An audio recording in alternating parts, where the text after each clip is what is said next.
Alright everyone, today I'm going to guide you on how to set your paper according to UoPeople Learning Journal requirement, which is upper 7th format. So if you can see, I'm removing all the star that appeared when I copied it because I got it from a journal. It can appear when you get it from an article, or from a website. So you have to remove those stars, and then you have to put the title of the article in italics. You can see those ones I'm highlighting and putting in italics. They are the title of the article. So you have to do that for every of them. Then after that, remove those stars like I said before. Bold your reference. After bolding your reference, you're going to set your paper to your references, all your reference list to 0.5 listing, 0.5 indentation. Do you get? So you're going to see how I put the 0.5 indentation. Just the lower one, cut it out to 0.5, and then do it for all the references. You can see how I'm setting it. If you are not seeing this, go to grid. You're going to see it. If you go to your Word document, you set your grid, then you're going to start seeing all those measurements on top of it. Then put it in Times New Roman. Font is 12 according to UoPeople. Then justify and then put in double spacing.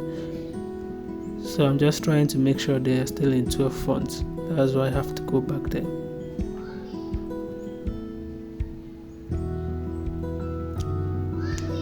So you're going to bold every important subtopic in your assignment, bold it so that it looks more structured and mature. Then also you're going to, every first paragraph of your writing, like your assignment, you have to put indentation, upper indentation of 0.5. Remember the reference is lower indentation.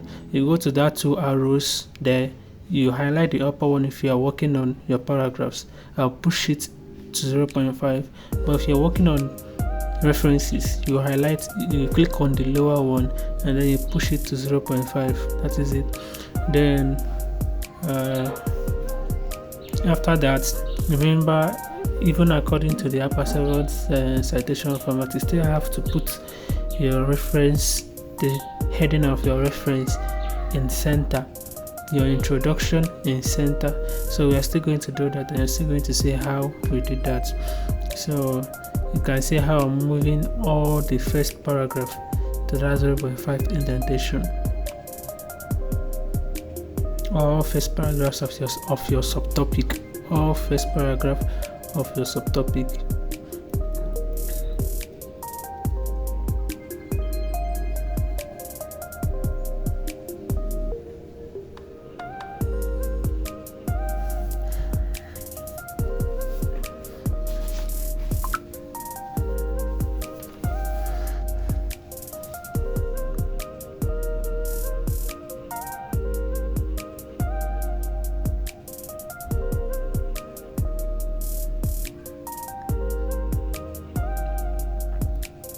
So you can see now the conclusion will be bolded and moved to the center.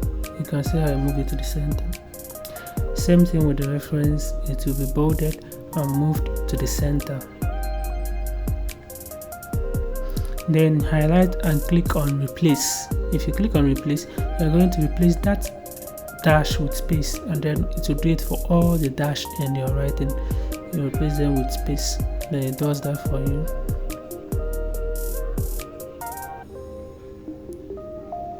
Remember, before doing this, you must have read through, paraphrased as much as you can, and then do everything you can before you start setting your paper. I do everything. I dress the paper, I finish everything before I arrange it in this upper 7 format.